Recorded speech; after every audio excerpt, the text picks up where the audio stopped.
Hi everyone, in front of me I've got a Redmi Note 13 Pro, and let me share with you how to reset camera preferences on this device.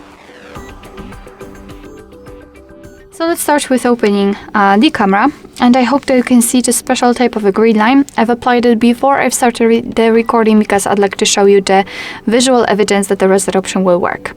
It does not really matter on which mode you will be, so the photo, video, portrait mode, it does not really matter.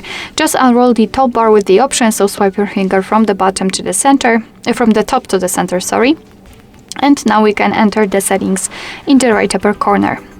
Then let's scroll down to the very bottom to find reset or restore default settings and tap on OK.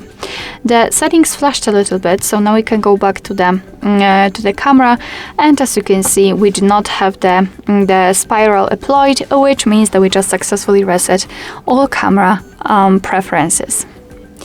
Alright, so that will be all. Thank you so much for watching. I hope that this video was helpful, and if it was, please hit the subscribe button and leave the thumbs up.